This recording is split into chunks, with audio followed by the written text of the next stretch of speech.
Thousands protest against Brazilian President Jair Bolsonaro.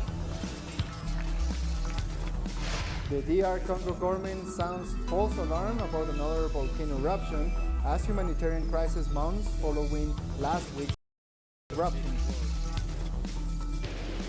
And Sri Lanka temporarily bans fishing in coastal area as authorities try to clean up plastic waste from a burning ship. Hello and welcome to teleSUR. I'm Jose Daniel Lopez in Quito, Ecuador, and this is from the south. Thousands of people have protested against Brazilian President Jair Bolsonaro on Saturday in Rio de Janeiro, calling for his impeachment and criticizing his handling of the pandemic. Many protesters demanded for the vaccination process to be accelerated and for the return of the $115 world emergency aid, which is now between $30 and $50.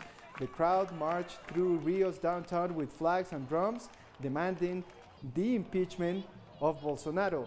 Protests also took place in other big cities of the country.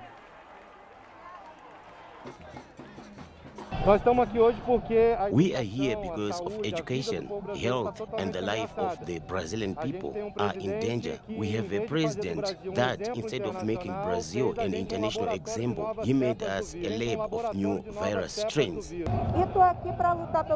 I'm here to fight for the rights of those in need, for the right of my children, for my right to live, to have vaccines for all. It's a government of incompetence that is ruining our country, ruining our forests, ruining the poor population, the country's foundation. Our correspondent in Brazil, Brian Meir, has more details about the nationwide protests against President Bolsonaro. In over 200 cities across Brazil today, protests are underway against the far-right government of Jair Bolsonaro, demanding out with Bolsonaro, vaccines for everyone, and food on the table. The protests were organized by a coalition of labor unions and social movements, and in most cities they've been going relatively peacefully with large crowds holding up signs, but in the city of Recife, police have opened fire with rubber bullets and tear gas grenades against protesters. According to the lieutenant governor of Pernambuco state, where Recife is located, these police are acting rogue. They're not under orders from the government. And City Councilwoman Liana Cirne was brutally attacked at close range in the face with pepper spray by military police who left her lying on the ground. Workers' Party President Gleisi Hoffmann said, "It's a risk to go out. We're worried about people's health, but at the same time, for people who don't have jobs, they have to go out on the streets exposing themselves to the risks of COVID-19 every day because of the growing number of millions who are now unemployed because of Jair Bolsonaro's disastrous handling of the economy. Many Brazilians are forced to go out every day anyway because the government's not giving them enough support to keep food on their tables during the pandemic." This was the first major nationally coordinated street protest since the pandemic began. And the way things are going in Brazil, it's definitely not going to be the last. We thank Brian for that report. At least 4 people have been killed in a hospital fire in the Brazilian city of Aracaju. A fire partially destroyed a wing of a municipal hospital intended for treatment of COVID-19 patients in Aracaju in northeast Brazil. According to local media, the list of the victims includes a 77-year-old woman. Local authorities reported that there were about 60 patients at the hospital. Causes of the incident remain unknown. Colombian President Iván Duque has ordered the mass deployment of military forces to the city of Cali to support the police in a move likely to escalate the repression against protesters. The president, accompanied by Interior Minister Daniel Palacios, traveled to Cali after the city experienced one of its most violent days since the national strike began a month ago. President Duque had ordered the deployment of 7,000 troops in addition to the National Navy and the National Police. While claiming to recognize the right to peaceful protest, Duque called to accelerate arrest warrants and stressed that what he referred as vandalism would not go unpunished. He also called on the people to support security forces in their efforts and claimed that authorities were acting to protect citizens and strategic assets of the nation. Therefore, I want to be absolutely clear in stating that as of tonight, a full deployment of military assistance to the National Police will begin in the city of Cali and in the department of Valle. This deployment will be headed by officers of the highest experience. The person in charge of the deployment operation of military assistance in the city of Cali and in the department will be General Perez, division commander, who is receiving precise and specific instructions, not only mine, but also from the General Command in coordination with the Governor's Office and the Major's Office in Cali. We are not going to tire of the national strike, because we are continuing in the fight, because here I am for my students, for a better future for them and for my daughter. No more. We are not invisible to the state. We want to work with dignity. We want guarantees, that the government gives guarantees to us, to the youth. Still in Colombia, a member of the prosecutor's office was lynched after killing 2 people and wounding 2 others in Cali. According to witnesses, the incident occurred in La Luna district of Cali during demonstrations this Friday. Eyewitnesses stressed that an official of the technical investigation body of the public prosecutor's office, who was not wearing a uniform, opened fire, causing the death of 2 people and wounding 2 others. After the incident, local residents attacked the official, causing his death. Demonstrators also denounced that there were at least 5 attacks against protesters on Thursday during demonstrations in Cali, which has become the epicenter of anti-government movement. Colombian Attorney General Francisco Barbosa has condemned the violence that left 3 people dead in Cali on Friday, while also assuring that Francisco Bermudez, who was lynched for killing 2 demonstrators, was not on duty at the time of the attack. The Attorney General's Office of the nation regrets and expresses its solidarity with the families of the victims of the incident that occurred today in the sector of La Luna in the city of Cali. Freddy Bermudez Ortiz, who died today in these same events, was an official assigned to the technical body of investigation who, according to the information gathered so far, shot several people, causing the death of some civilians. It should be noted that this official joined the institution in 2012, and at the time of the events, he was not in carrying out work linked to his functions as he was off duty. Likewise, Mr. Bermudez ended up dead at the hands of people who were in the area at the time of the events. The Attorney General's Office of the nation rejects all acts of violence that threaten the lives of our citizens. The Cuban parliament has held a hearing on the need of the lifting of the U.S. blockade. During the meeting, lawmakers highlighted the effects of the devastating policy of the United States government on the country. Members of parliament also reiterated their commitment to the fight for and to end the blockade. On June 23rd, Cuba will submit a resolution titled Necessity of Ending the Economic, Commercial and Financial Blockade imposed by the U.S. government against Cuba to the United Nations General Assembly. Since its first presentation in the 1990s, this resolution has received almost unanimous support from the international community, which has called for the immediate lifting of the blockade. However, the U.S. government maintains this policy, and former President Donald Trump imposed further unilateral coercive measures. Cuban authorities have also stressed that the U.S. economic blockade has affected the manufacturing of the country's domestically developed COVID-19 vaccines and delaying their vaccination campaign. It must be said that we have not vaccinated more Cubans because we have not had the resources to make more vaccines, so that the world is clear. It is not due to a lack of technical evidence.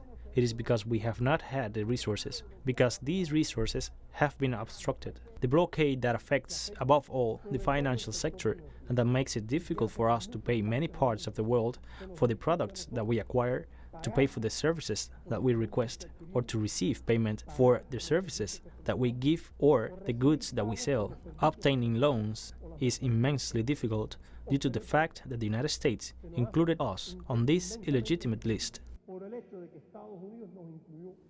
We'll take a short break now. Join us again after this.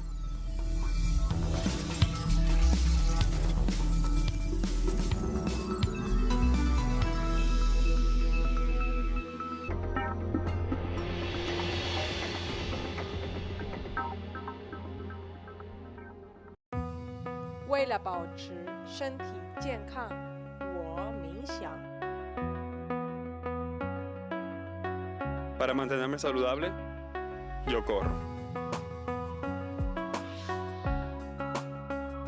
To keep myself healthy, I study. Για να διατηρηθώ υγιής, τρέφομαι σωστά. Para mantenerme saludable, yo bailo. Para mantenerme saludable, yo purifico mi espíritu a través del cuerpo. ¿Y tú? Get Your Body. Tuesdays, only on teleSUR. It is our duty to reverse the damage we cause to the planet. Let's recover our natural ecosystems with actions in defense of the environment. Let's keep fighting for a greener world.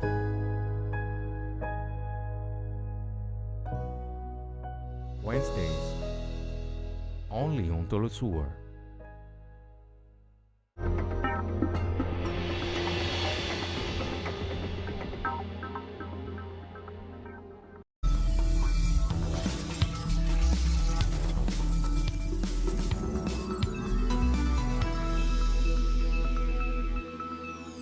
Welcome back. The government of the Democratic Republic of Congo has mistakenly announced that another volcano had erupted, later admitting it was a false alarm. The scare comes after a week after Mount Nyiragongo erupted, killing at least 31 and prompting around 400,000 people to flee the area. However, the country's seismologists reported 61 earthquakes in about 24-hour period on Saturday around Mount Nyiragongo, saying that the volcano's crater continues to collapse, which contribute to the earthquake and cause ash emissions visible from the city of Goma. Around 3,000 people fleeing Goma sought shelter at a temporary camp in Rogero over the Rwandan border. But Saturday, an estimated 1,200 had left to return to Goma. I came on Saturday around 6 p.m. We saw the volcano erupt. Children were saying, "Look in Virunga, the volcano is erupting." So we ran away on Saturday. Sunday, they said it had reduced, so we ran back home. When we came back home, we discovered our houses had been burned down. Everything had disappeared. Nothing was left. So we decided to come back to Gisenyi. The Rwandan authorities told us we could not stay there. We had to go on a new site in Busasamana. Rwandan President Paul Kagame has condemned France for finally acknowledging its role in the 1994 genocide. President Kagame described the acknowledgement as a big step, even though France has not yet apologized for contributing to the bloody conflict. French President Emmanuel Macron recognized France's role in the killing of nearly 1 million people during a historic visit to the East African nation this week. Kagame, who led the Tutsi rebellion that ended the genocide, has regularly accused France of complicity in the crime, but French leaders were determined not to admit it. A stage has been set where we can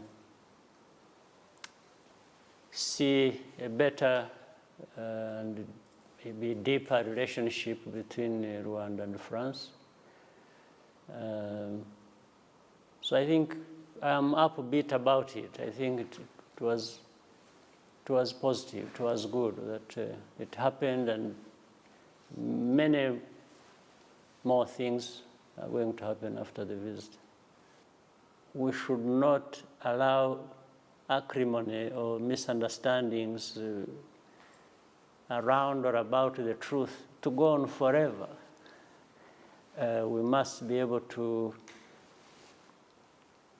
be sensitive to the feelings and opinions of the survivors directly, specifically, and also the future that everyone has to live. An agricultural technology deal between China and Mozambique has started to bear fruits. The China-Mozambique Agriculture Cooperation Project, launched 10 years ago, has increased food security in the African nation. The mechanization program implemented in Mozambique's Gaza province has improved grain production in a country that has been affected by hunger due to underdeveloped agricultural technology. Under the deal, Chinese companies deliver advanced farming equipment and also send experts to the Southern African country to train farmers on new farming techniques.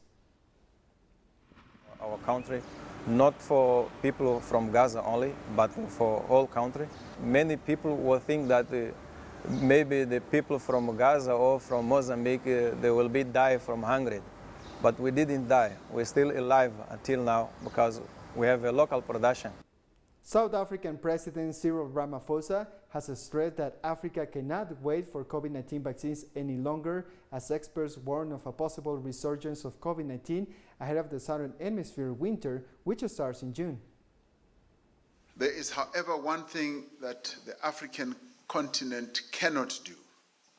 We cannot continue to wait in the queue for life-saving COVID-19 vaccines.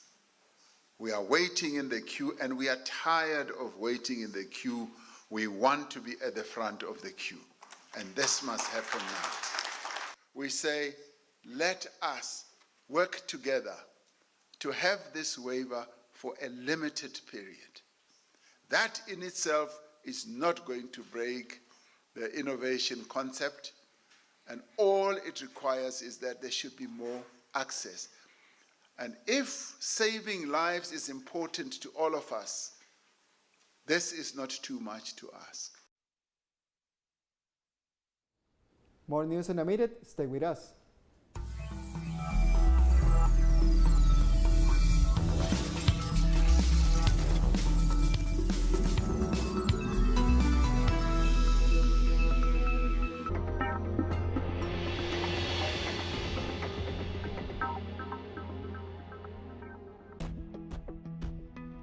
Una travesía para descubrirnos.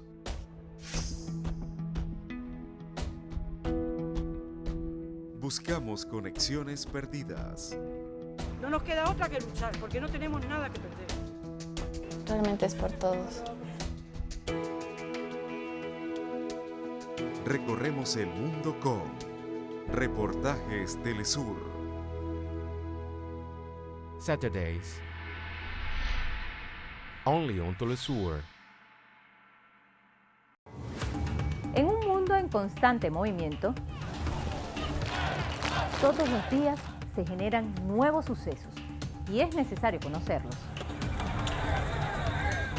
Nos preguntamos, ¿qué hay detrás de cada acontecimiento? ¿Cuáles son las consecuencias y cómo nos afectan? Ante estas preguntas, buscaremos poner el punto en la I. Dot in the eye.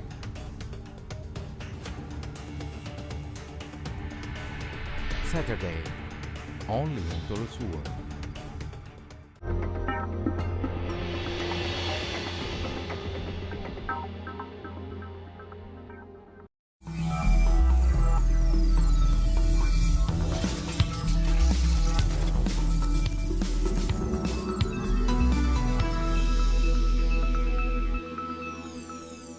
Welcome back. Sri Lanka has banned fishing along an 80-kilometer coastal area as the country battles to clear plastic waste coming from a burning ship. The country's fisheries minister said that the government will compensate the thousands of fishermen affected, while adding that the seafood currently in the market was safe for consumption. Authorities have also deployed thousands of security personnel in hazmat to clean the beaches of plastic waste and other debris from the Singapore-registered cargo ship burning since May 28th. The fire broke out as the ship waited to enter the Colombo port. Authorities believe the fire was caused by a nitric acid leak. Impact on this one, the chemical is on our immediate vicinity, where it increases the chemical content as well as the alkalinity, acidity, and also the temperature of the water. It has its consequences and impacts on the altering biodiversity and disappearing of some the phytoplankton. The plastic pollutant, this, though it can travel a long distance, but there's no toxicity immediately from the plastic pellets. But once the fish swallow it, it does. Sometimes it would not be able to excrete it, and so that the food system clogged and the fish may die. A ferry in eastern Indonesia has caught fire with nearly 200 people on board. The incident forced passengers and crew to jump into the sea, but causing no casualties. The fire broke out 15 minutes after the vessel departed Ternate, the provincial capital of the northern Maluku province, at around 7 a.m. local time. The Sea Transportation Authority said all 181 passengers, including 22 children and 14 crew members, were rescued and safely evacuated to a nearby island. Authorities are still investigating the cause of the incident. 81 passengers are recorded in the manifest and 14 crew on board. Until now, the Joint Search and Rescue Team is still listing the passengers who have been rescued. Japan is facing growing calls to cancel the Tokyo Summer Olympics, scheduled to open on July 23rd, with concerns over the COVID-19 pandemic. An online petition calling for the cancellation of the Tokyo Olympics has received over 400,000 signatures in just a few weeks. Governors want to contain the spread of the new variants and ease the medical crisis in their cities. But there is criticism that Prime Minister Yoshihide Suga is making the Olympics his priority. Amid pressure from district governments, Suga on Friday announced a third-week extension of the COVID-19 state of emergency in Tokyo, Osaka, and 7 other prefectures to end the June 20th. Restrictions such as prohibiting restaurants from serving alcohol or offering karaoke services and require them to stop operation by 8 p.m. will stay in effect beyond the previous end date of May 31st. Belarus opposition supporters in Poland have protested against the detention of Belarusian journalist Roman Potrasevich. Protesters gathered in Warsaw to reject the detention of the 26-year-old opposition journalist and activist who was on board of a Ryanair flight, which was diverted by a Belarusian military jet in order to arrest Potrasevich last Sunday. The White House announced it was working with the European Union on a list of target sanctions against key members of Lukashenko's regime.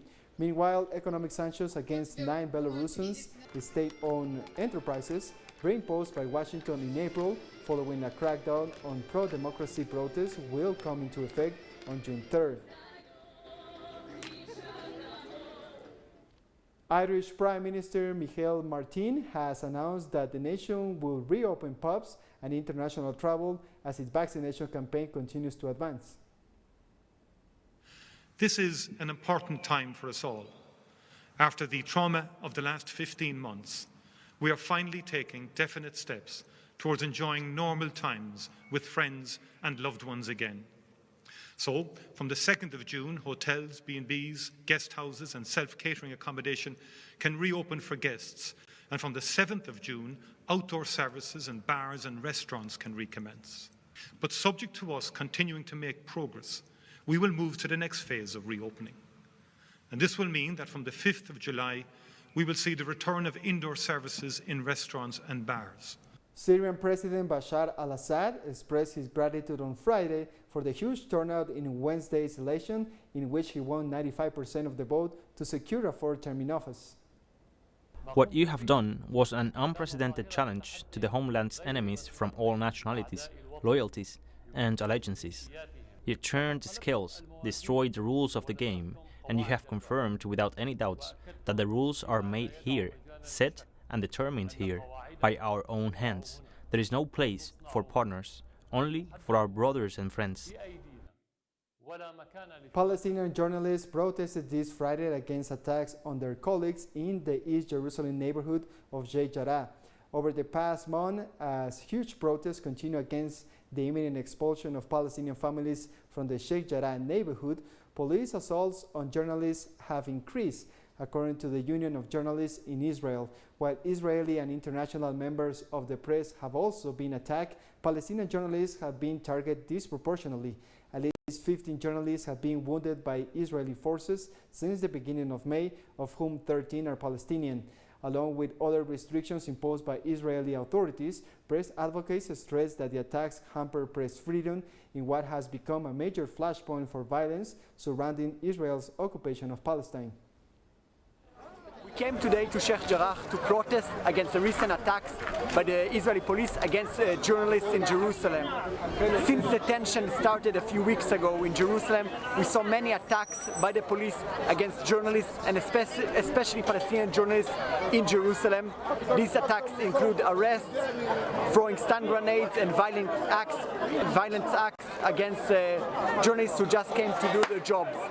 We came today to say that the Israeli police and the Israeli government should allow any journalist from any nation to do their job freely, and they should respect freedom of speech.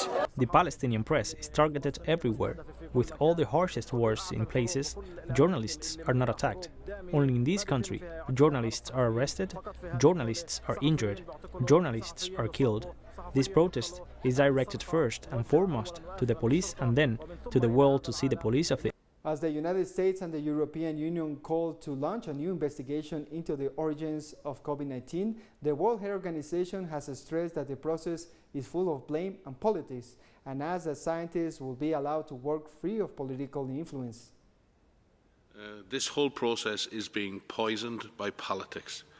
And if you expect scientists to do their work, if you expect scientists to collaborate and actually get the answers that you want, actually seek in a non-blame environment to find the origin of the virus so we may all learn how to prevent this happening in future, we would ask that this be done in a depoliticized environment where science and health is the objective of this and not blame and politics. Because quite frankly, over the last number of days, we've seen more and more and more discourse in the media with terribly little actual news or evidence or new material, and this is quite disturbing, quite frankly. We come to the end of this news brief. You can find these and many other stories, as always, in our website at telesurenglish.net. And join us on social media, Facebook, Twitter, and Instagram. For TeleSUR English, I'm Jose Daniel Lopez. Thanks for watching.